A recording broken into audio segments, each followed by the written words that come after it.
So when I recorded the first part of this series, I had ambitions to actually record all three parts in one day, in one recording session. That is to say, I had the idea that I could do reviews of 17 different Eau-de-Vie samples on the fly without a problem.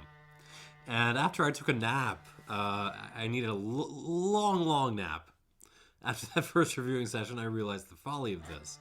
So we're going to split this up over a couple of days. My shirt will be magically changing color. And this is part two. Part two, we're continuing with the head-to-heads with some more sort of traditional fruit eau-de-vies. Just to back up, if you did not watch part one, the whole idea of this series is to do no notes reviews of a whole bunch of American fruit eau-de-vies because I'm extremely excited about that category and about the potential for it in the future. And the first time through, we did arguably the most traditional of those eau-de-vies. We did pear and we did cherry. So today we're doing plum, so slivovitz basically. And we are doing some apple. So one of the apple brandies here is a little bit funky. We'll get to that. All right. So we got Rhine Hall. Rhine Hall did not overwhelm me in the last video, but I'm really rooting for them because it's the hometown Chicago Eau-de-Vie distillery. We got their Rhine Hall Plum Eau-de-Vie, bottled at 40%. We have got Peach Street returning from previous videos. I have not had an unaged brandy from them. I've had a couple of their aged offerings, and this is their Plum Brandy. I have got Edelbrand. Edelbrand really impressed me with the last video. I still wish they would bottle at higher strength. This is, but you know, I'll take what I can get. This is the Edelbrand Plum Vinars. I hope I'm pronouncing that correctly. Bottled at 40.1%. So we're getting 0.1% over the legal minimum. Good job, Edelbrand. Folks out in Missouri. This is the funny one right here. This is also Edelbrand, but and it is also plummy, but it is an apple Vinars, which has been infused with plum. So they haven't actually distilled the plum here. They've taken an apple brandy base and then, yeah, basically done maceration, so far as I can tell. And finally, a proper apple brandy from Rhine Hall. Again, and this is 40% alcohol. I've also got one last head-to-head to do of apricot brandies, but that's going to wait for the next video because I ain't up for that today. All right, let's go through. Get some notes on the table. First off, Rhine Hall Plum, 40%. Here we go. That would be the broken fan on my laptop humming away. I apologize for that. I mean, it's very clean. This is a very clean plum brandy / slivovitz. I'm getting a lot of plum. More plum. There's almost like a plum jam or even a plum candy element to this. It doesn't smell like it smells too clean to be the fruit, if that makes sense. Like usually with eau-de-vies, I get a little bit of a floral touch coming from the fermentation or a little bit of a funky thing. This just smells like, you know, I bought some old-fashioned plum brandy from somewhere in Eastern Europe. Like, I don't know if Moldova is making plum candy, but if I open up like a package of Moldovan plum candy, this is kind of what I would expect it to smell like. I mean, it's a nice nose. It's a really pleasant, fun, plummy nose, but it isn't, not a lot of layers to it, but, you know, that's not necessarily the worst thing in the world. Actually, I'm going to add a drop of water to all these, see what happens. 2, 3, 4, 5. Add an extra one to the 41 percenter. I don't think that's going to open it up too much, but we'll see. A little bit of a kind of a sour cherry thing coming out now. But still mostly on like pear candy kind of stuff. I don't even know if that was the water or if it was just my swirling. It smells nice. It smells very simple, but that ain't a bad thing. All right, on the palate.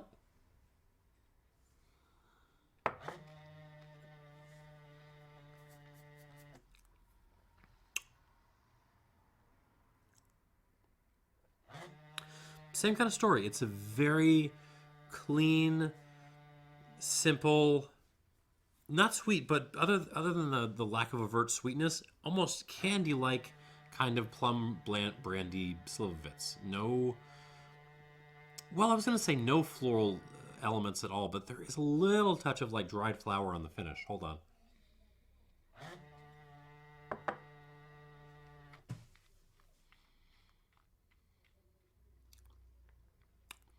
Plum, plum, plum. A little, not orange, what is that? Almost, actually a Mirabelle plum kind of note, budding in there.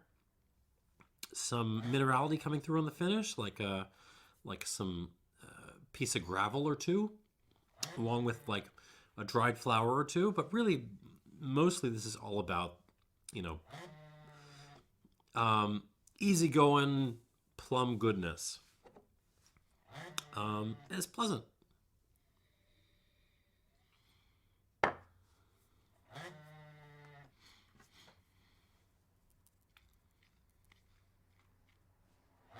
Gotta say, I think this is my favorite of the Rhine Hall so far. It feels the most full in the mouth. Not to say like this is a brute or anything, but this has an authority in my mouth that their cherry and their pear did not have. It doesn't feel, those felt a hair bit thin, and this doesn't. So I'm going to accordingly give this like a slightly higher score. I can't go into the stratosphere with this, but it's worth 80 points. A solid, straight 80 points, and we're going to move on. Have a little water. Okay, so the trend is going up with Rhine Hall. This is good. We got one more on the menu from them. Ooh. Peach Street from, I think this is Colorado. Peach Street Plum Brandy. This is like really aromatic. It's just storming out of the glass with plummy.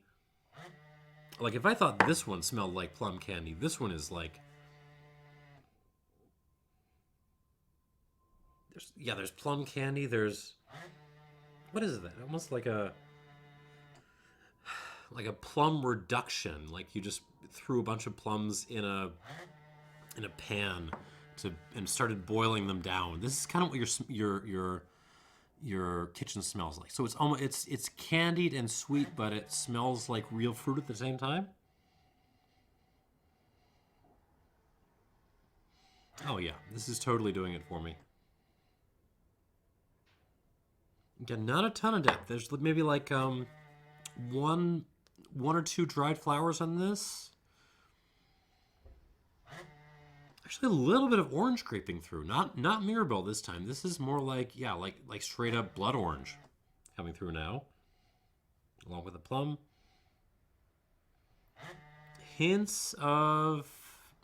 Light hints of minerality. So, you know, like some wet stones in here. It's something that is reminding me of like, what is that? Like French white wine, like nothing complicated. Think like a Côte de Gascon, you know, Armagnac wine, that kind of thing. Nice nose. I was happy with the Rhine Hall. I'm happier with this on the palate.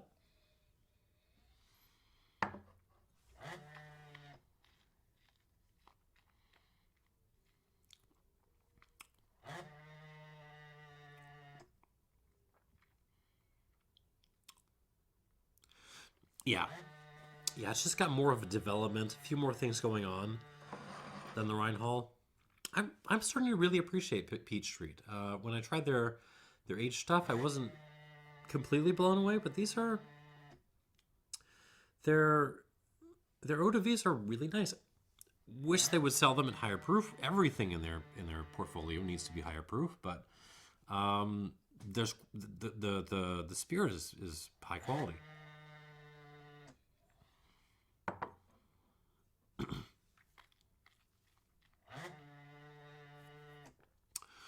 So again, we're starting off with, hang on there. I was going to say we're starting off with like a plum reduction sauce again. But as I drink more of this, what's coming more to the fore at the front of my palate, like in the arrival, is that floral element. So it's really like plum reduction with a whole bunch of like flowers and stuff thrown into it. Maybe some herbs in there too, like some basil, some just parsley or something.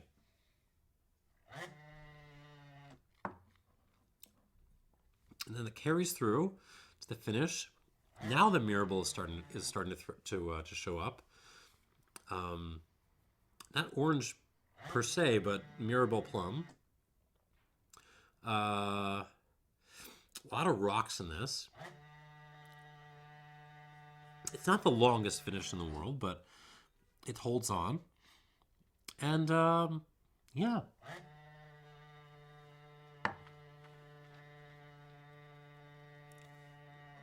On the nose, this felt like it was gonna present more sweet than the Rhine Hall. But as I'm taking my time with this, it's more than that. It has definitely has a fruitiness on the arrival, but really it's kind of the flowers and the minerality giving color to this and making it interesting. The finish is still not the most convincing in the world. It doesn't really hang on. It doesn't push, really dominate the mouth very much.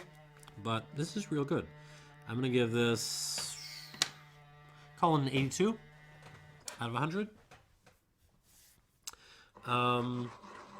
Very nice little brandy. Very nice Eau-de-Vie. Should be higher strength, but that's going to go for pretty much everything on this table.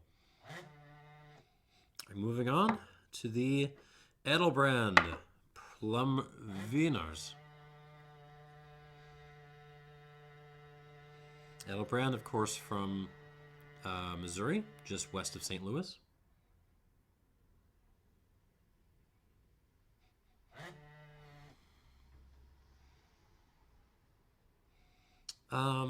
More subtle on the nose than the others. I'm definitely getting the plum.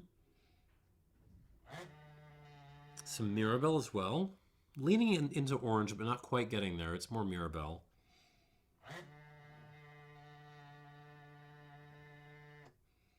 That's mostly it. I mean, it doesn't even smell desserty. It just smells like a whole bunch of plums.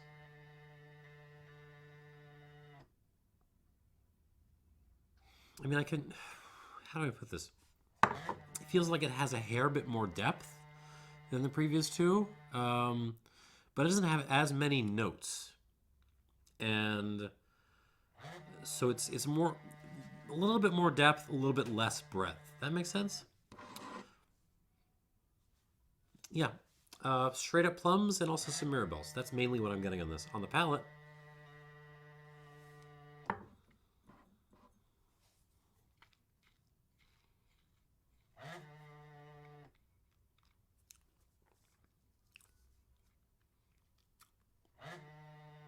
get out of here. Wait. I'm sorry. I think that's my doorbell. Hold on, I'm going to pause this. Okay. Thank you for your patience. That was Amazon Prime dropping off some diapers for us, which we sorely needed. But you know how we do here, things here at Different Spirits. We don't edit. We just shoot and go and hope it works out. What I was about to say was that I was impressed with the way this Edelbrand acts on the mouth. So let's try this again.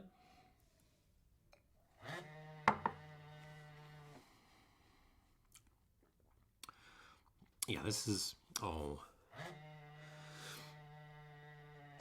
I mean, as much as I'm enjoying the Caprock and the Peach Street, and yeah, the Rhine Hall too, like, somehow these folks, you know, from Missouri of all places, they just feel like they're on a little bit of a different level.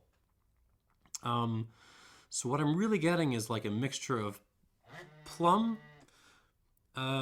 prunes, and but mixed together with like rocks and sand and lots of gravel. There's not really a floral thing going. Hold on.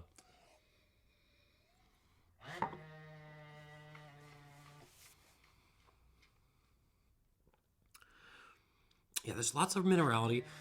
There's even a sea salt hint on there. There's a little bit of like a briny thing happening.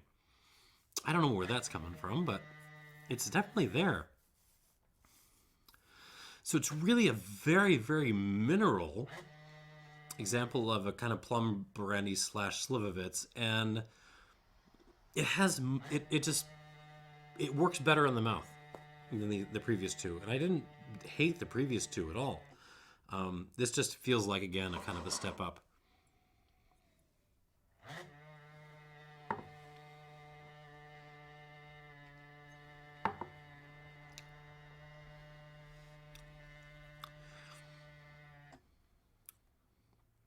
It's so clean. The fruit is pure and beautiful, and the rocks are really selling this. I'm gonna give this. I'm not gonna go at it, you know, crazy. I'm gonna give this an 83. But I swear to you, I mean, like this at 45, 50% would be an absolute like winner. Like, they got some. Those folks in Missouri, they got some. All right, moving on though to our second Edelbrand of the video. This is it's an apple Vinar infused with plum. So there's some maceration going on here. I can't really see it on the color. Maybe a hair bit. Well, I don't know if you can see anything there. Maybe it's a hair bit darker in this one, but ooh. It's very different on the nose, though. Wow. There is an intense... So really what I'm getting first off is the apple. There's an intense apple attack on the nose with this.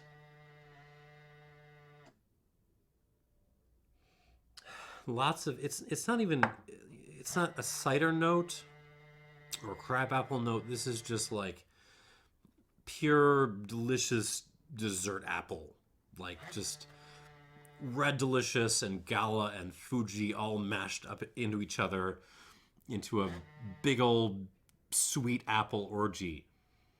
But then smell a little bit deeper and you do get those plum notes. Adding, I mean, the apple is just adding a little bit to the middle of this. Like just, oh, it's really, really nice. I'm not getting the minerality or anything from the previous glass, but it's really just because my nostrils are so stuffed with apple and that little bit of plum.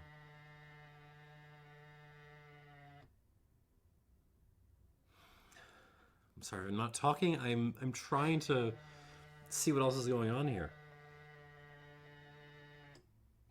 A touch of herbaceousness if you really go looking for a touch of white pepper as well. But it's really all about the purity of the apples and the plums, and it's a really nice note on the palate.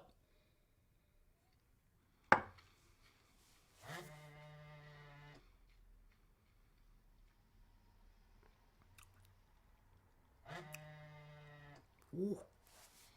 That's not what I was expecting.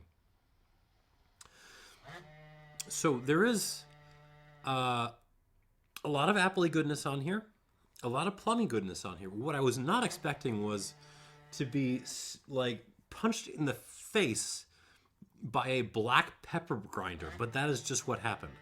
Like, there is so much black pepper on the palate of this. Hold on, let me try this again.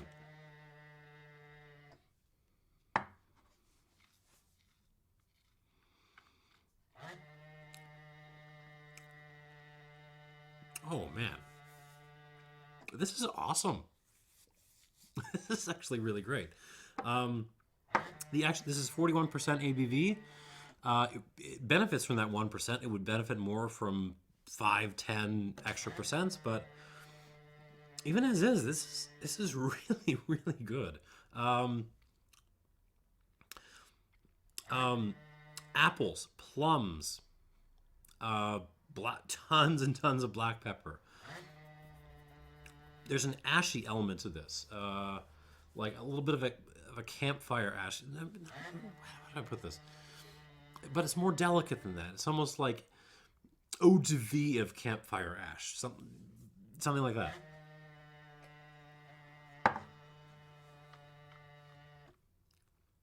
Minerality, rocks, a little bit of that sea salt thing I was getting in the previous glass.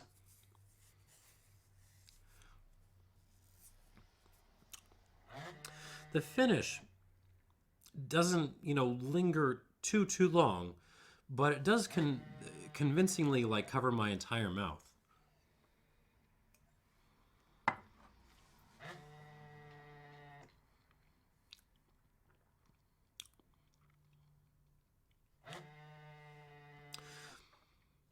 Yeah, it's really a medium-length finish, but man, the way this kind of just covers my mouth in black pepper and, oh, also there's some fruit in this, is absolutely delightful.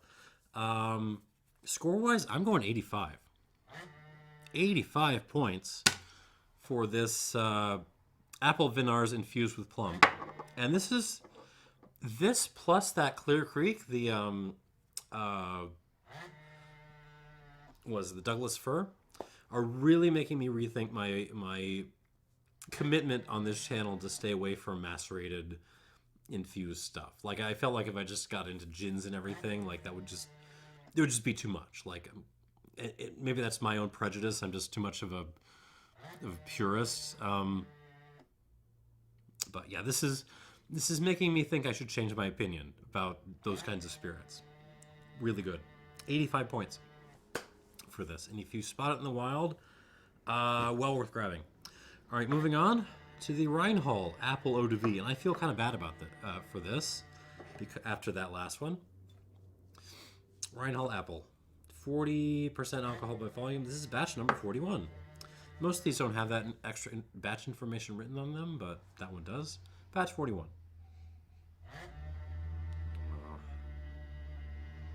So right off the bat, the nose is not very forthcoming on this Rhine Hall Apple Brandy.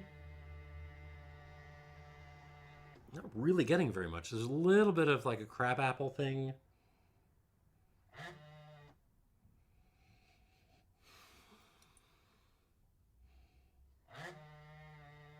Touch of maybe like one little grain of white pepper.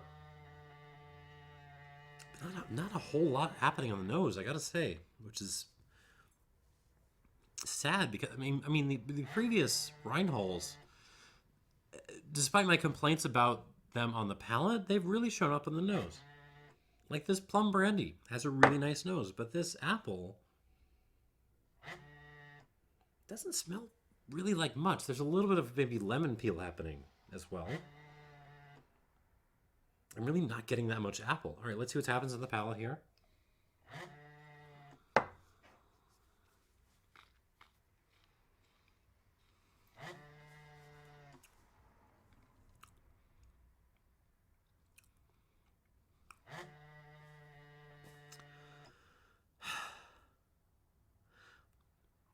I mean, okay. It feels sort of thin. There's some apple. There's a hair bit of floral stuff.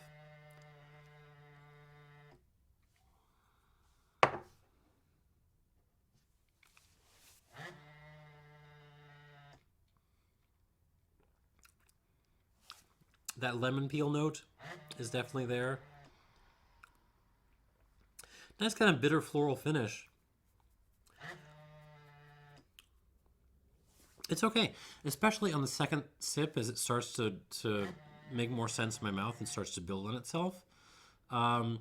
It does get better, but it's not my favorite of this lineup.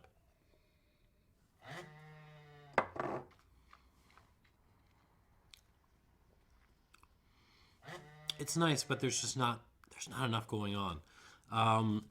For me, this is a 79 point brandy. Actually, know that I still have it here from the last video. Know what's a better apple brandy than this Rhine Hall, which breaks my heart a little bit because it ain't from Chicago. This stuff, Laird's Jersey Lightning, and this is considerably less expensive as well. Go buy this. If you're watching this, shaking your head and laughing, thinking, well, now this is confirmation for me that American Eau-de-Vie is not that good. No, go buy this. Spend your $25 on this. All right, end of advertisement. Okay, so that's the lineup for this time. We've got the Rhine Hall Plum at 80 points, Peachtree Plum at 82. This is a fun one. Like, the Peachtree is interesting because it feels like the one that even your grandparents would like. If you broke this out at a party among like normal people, they would be into this. 82 points. Edelbrand Plum, 83 points. Quite on the nose, but the palate really makes up for it. Edelbrand Apple with Plum Infusion, 85 points. And if we don't do better than this throughout this series, I will be happy. This is actually really, really nice. Should be 50% or so. I'd be happy with 45, but this is really nice. Definitely worth buying. And 79 points for the Rhine Hall Apple Brandy. Thank you for watching. Join me again for the kind of weirdos and a pair of apricot brandies next time. Thanks for watching and cheers.